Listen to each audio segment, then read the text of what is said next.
सगळ्यांचं हार्दिक स्वागत आहे आपल्या यूट्यूब चॅनलवरती।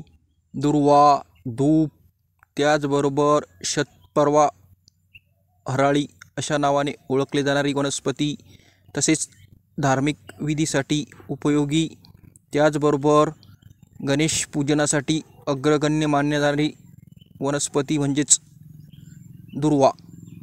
याचा जो मूळ उपयोग आहे तो पूजा विधीसाठी केला जातो। त्याचबरोबर अनेक आयुर्वेदिक उपयोगसुद्धा आहेत। रक्त शुद्ध करण्यासाठी दुर्वाचा वापर या ठिकाणी आयुर्वेदिक चिकित्सकाच्या मदतीने केला जातो।